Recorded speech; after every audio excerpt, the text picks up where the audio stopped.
காலையில 9:30க்கு கிச்சன விட்டு போனது தான் பிரேக்ஃபாஸ்ட் முடிஞ்ச கையோட, அதுக்கப்புறம் கிச்சனுக்குள்ளேயே வரல. அந்த அளவுக்கு வெயில் அடிக்கிறதுனால, சமாளிக்கவே முடியல. மதியானம் குக் பண்ணலான்னு நெனச்சு வச்சிருந்தேன். ஆனா, அடிக்கிற வெயிலுக்கு அது கூட தோணல.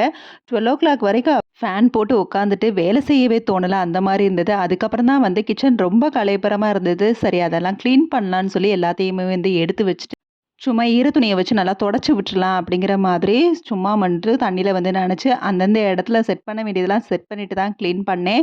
இன்னைக்கு லஞ்சுக்கு முட்டை உடைச்சு ஊத்தி குழம்பு வைக்கலான்னு தான் நினைச்சு வச்சிருந்தேன். ஸோ பிளானே வந்து மாறிடுச்சு. அந்த அளவுக்கு வெயில் வந்து அதிகமா இருந்தது. எப்படி சமாளிக்கன்னு தெரியல அப்படி இருந்தது.